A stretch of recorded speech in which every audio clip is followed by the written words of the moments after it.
कह सकती हूँ। कविता जी, आपके पास आते हुए सर ने एक बेहद इंटरेस्टिंग बात बताई कि आप स्किल को डेवलप करते रहिए, साथ ही एजुकेशन भी लीजिए। लेकिन बच्चों में आज एक चीज देखने के लिए मिलती है, वो होता है 12th के बाद बच्चे बहुत ज्यादा शार्प हो जाते हैं, बहुत ज्यादा मैच्योर हो जाते हैं। ऐसा नहीं है। कंफ्यूजन, हम जिस कंफ्यूजन की बात कर रहे हैं, उस कंफ्यूजन के चक्कर में बच्चे कुछ गलत डिसीजंस लेते हैं। लाइक अगर मेरा फ्रेंड इस फील्ड में जा रहा है तो चलो मैं भी इस फील्ड में चला जाऊंगा, और कुछ सालों बाद जाके एहसास होता है कि वो डिसीजन कितना गलत था। मुझे आज भी अच्छे से याद है, हमारे टीचर्स कहा करते थे, आफ्टर 12th आप जो डिसीजन ले रहे हैं, 4 से 5 साल जो मेहनत कर रहे हैं, वो डिसाइड करते हैं कि आने वाले आपके 10 से 20 साल कैसे रहेंगे। बिल्कुल जी। तो बेसिकली जो आप कह रहे हैं, मैं बिल्कुल उसी बात से सहमत कर रही हूँ।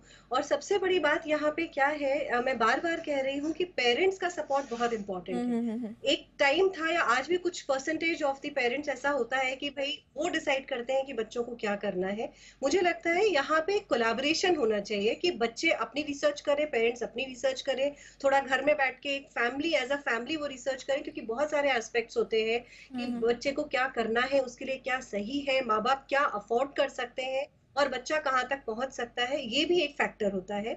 बिसाइड्स इसके कि भई बच्चों के ऊपर पेरेंट अपने फ्रेंड्स का कितना इन्फ्लुएंस है, तो वो ये सारे इन्फ्लुएंस होते ही इसलिए क्योंकि कहीं न कहीं बच्चे को लगता है कि शायद घर में कोई मेरी बात सुनेगा नहीं, और या फिर सुनते भी हैं तो भी शायद वहाँ डिस्कशन की कहीं कमी रह जाती है कि बच्चों को लगता है कि ठीक है, जो हो रहा है मैं भी यही करता हूँ, क्योंकि शायद ये बहुत सोचा-समझा डिसीजन है जो मेरे फ्रेंड ने लिया है। जी। तो कहीं न कहीं एक स्ट्रेंथ फैमिली को बनना पड़ेगा, बच्चों की स्ट्रेंथ स्कूल को बनना पड़ेगा। एक जो हम होलिस्टिक डेवलपमेंट की बात करते हैं, तो स्कूल और पेरेंट्स को साथ में कोलैबोरेट करना पड़ेगा एक बच्चे को सही गाइडेंस देने के लिए, क्योंकि आपने बहुत सही बोला कि 12th के बाद आने वाले 4 से 5 सालों में की गई सारी मेहनत पे आपका फ्यूचर डिपेंड करता है। बिल्कुल। डेफिनिटली जो अपस्किलिंग है वो होती रहती है, लेकिन एक सही फील्ड चूज़ करना इज़ वेरी इंपॉर्टेंट। और सेकंड चीज़ मैं ये भी बोलूँगी कि कई बार होता है कि बच्चे कुछ गलत डिसीजन ले लेते हैं, तो मुझे लगता है वहाँ पे भी पेरेंट्स को ठीक है, मतलब एक वो शॉक लगता है पेरेंट्स को कि क्यों इसने ये 2 साल वेस्ट किए, अब ये क्यों नई फील्ड में जाना चाह रहा है। बट फिर भी वो एक सपोर्ट क्वेश्चन बना रहना चाहिए, क्योंकि अगर पेरेंट्स सपोर्ट नहीं करेंगे तो कौन करेगा? और वहीं से ही शुरुआत होती है बच्चों का रॉन्ग डिसीजन या हाइपर हो जाने का, या ऐसे डिसीजन लेने का जो शायद लॉन्ग टर्म में उनके लिए फ़ायदेमंद नहीं है। तो कहीं न बिल्कुल। कहीं एक होलिस्टिक अप्रोच पेरेंट्स की साइड से एंड स्कूल की साइड से बहुत ज़्यादा ज़रूरी है, और उनको एक कॉन्फिडेंस मिलना ज़रूरी बिल्कुल। है कि yes, we are taking a decision together, and if anything goes wrong, my parents are there, my school is there to back me. बिल्कुल। वो बहुत-बहुत ज़रूरी है। Collaboration is very important. बिल्कुल बिल्कुल। अशोक जी, आपके पास आते हुए, जमाना एआई का है, जमाना सोशल मीडिया का है, जमाना डिजिटलाइजेशन का है। ऐसे में बच्चे जो है इस फील्ड की तरफ भी आगे बढ़ना चाहते हैं। आप कुछ न्यू एज एआई, डिजिटल या फिर सोशल मीडिया से जुड़े, या फिर आप, हम देख रहे हैं कि सोशल मीडिया इन्फ्लुएंसर्स की तरफ बच्चे बहुत ज्यादा आकर्षित हो रहे हैं, या बच्चों को ना शॉर्ट टर्म में अपना करियर बिल्डअप करना है, वो लोग स्टॉक मार्केट की तरफ भी जाते हैं। इस पर आपकी क्या एडवाइस है सर? नहीं, देखिए, स्टॉक मार्केट की तरफ जाने में मेरी कोई आपत्ति नहीं है। सोशल मीडिया का यूज़ भी फॉर सेल्फ ग्रोथ, उसमें भी कोई बुराई नहीं है। एआई जो है वो हमें हर फ़ील्ड में अफ़ेक्ट करेगी, और इसलिए एआई को हम एक रिस्पॉन्सिबल वे में एम्ब्रेस करें, इसकी आवश्यकता है। लेकिन उसके साथ जो फ्लिप साइड हम कहते हैं, उसके लिए तो हमें अवगत होना ही पड़ेगा। इसलिए मेरा बार-बार ये निवेदन है, 2 चीज़ें बड़ी आवश्यक हैं यहाँ पे। पहली बात कि बच्चों को हर चीज़ को केवल एक इकोनॉमिक अपॉर्च्युनिटी के रूप में देखना ठीक तो है, लेकिन वो परमावश्यक नहीं है। आपकी मेंटल हेल्थ और वेल-बीइंग भी ज़रूरी है, बिल्कुल। जिसके कि दुष्परिणाम हमें देखने को मिल रहे हैं। हमारी पीस, प्रॉस्पेरिटी के साथ पीस भी होनी चाहिए। हमें एक अच्छा सिटिज़न भी होना है। हमारी फैकल्टीज़ का फुल पोटेंशियल, एक सेल्फ एक्सप्रेशन मिले उसको, वो भी बहुत ज़रूरी है। तो जो भी करियर हम चुनें, इन सारी चीज़ों का उसमें समावेश होना चाहिए। और दूसरी चीज़ भावना जी, हम लोग शायद नहीं टच कर पा रहे हैं उसको, कि ये 12th के बाद ये डिसीज़न छोड़कर हम अपने ये बच्चों के ऊपर ज़्यादा दबाव डालने की कोशिश कर रहे हैं। जी। इसकी तैयारी बहुत पहले से हो जानी बिल्कुल चाहिए, बिल्कुल। और बच्चों को डिफरेंट करियर्स, उसके लिए जो आवश्यकताएं हैं, जो स्किल्स हैं, जो बेसिक एबिलिटी जिसे हम बोलते हैं, लर्निंग हाउ टू लर्न, जी। और हर क्षेत्र में क्या-क्या चीजें हैं, एक्सपर्ट्स को बुलाना, उनकी फील्ड विजिट्स करवाना, ये सारी चीजों की तैयारी अगर हम 5-6 साल पहले से शुरू कर रहे हैं, तो हम्म। आज जो हम ये डिस्कशन कर रहे हैं, वो इतना दबाव वाला सर एक डिस्कशन एक नहीं लाइन होगा। में और सर हम जवाब बच्चों के चाहती हूँ मैं इस सवाल का।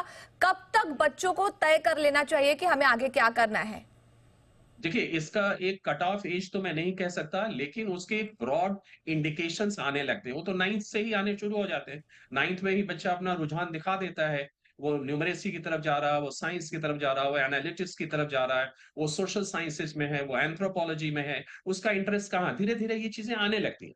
और 9th to 12th के बीच में वैसे भी अब हम एक हार्ड कंपार्टमेंटलाइजेशन नहीं कर रहे हैं, इंटरडिसिप्लिनरिटी की तरफ जा रहे हैं। इसलिए किसी भी करियर में कोई एक कोर स्किल सफिशिएंट नहीं है, ढेर सारे स्किल्स की जरूरत है।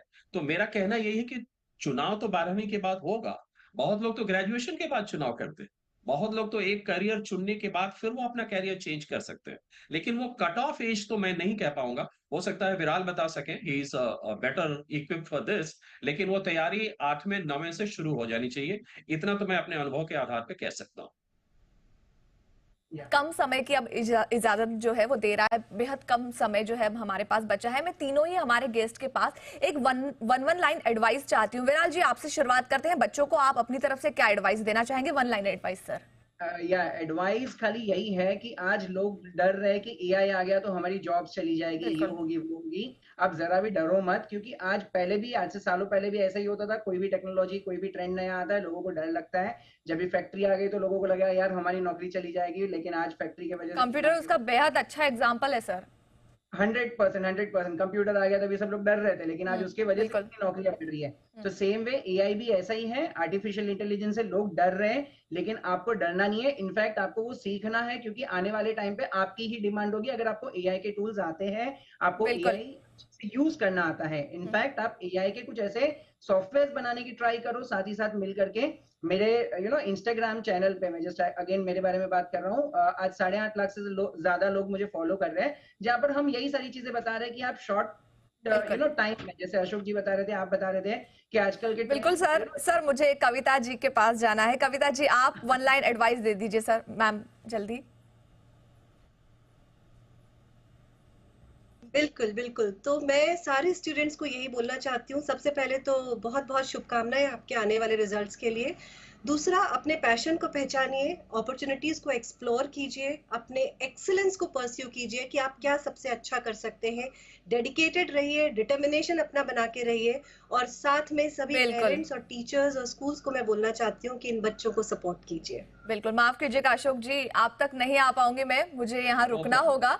आप सभी का सर बहुत बहुत शुक्रिया हमारे साथ जुड़ने के लिए। एंड आई होप सो कि आपने जिन भी सवालों के जवाब दिए हैं, वो सारे सवाल, वो सारे जवाब इन सभी बच्चों के लिए जो 12th पास हो चुके हैं अभी, उनके लिए बेहद ज्यादा यूजफुल हो। शुक्रिया सर आप सभी का हमारे साथ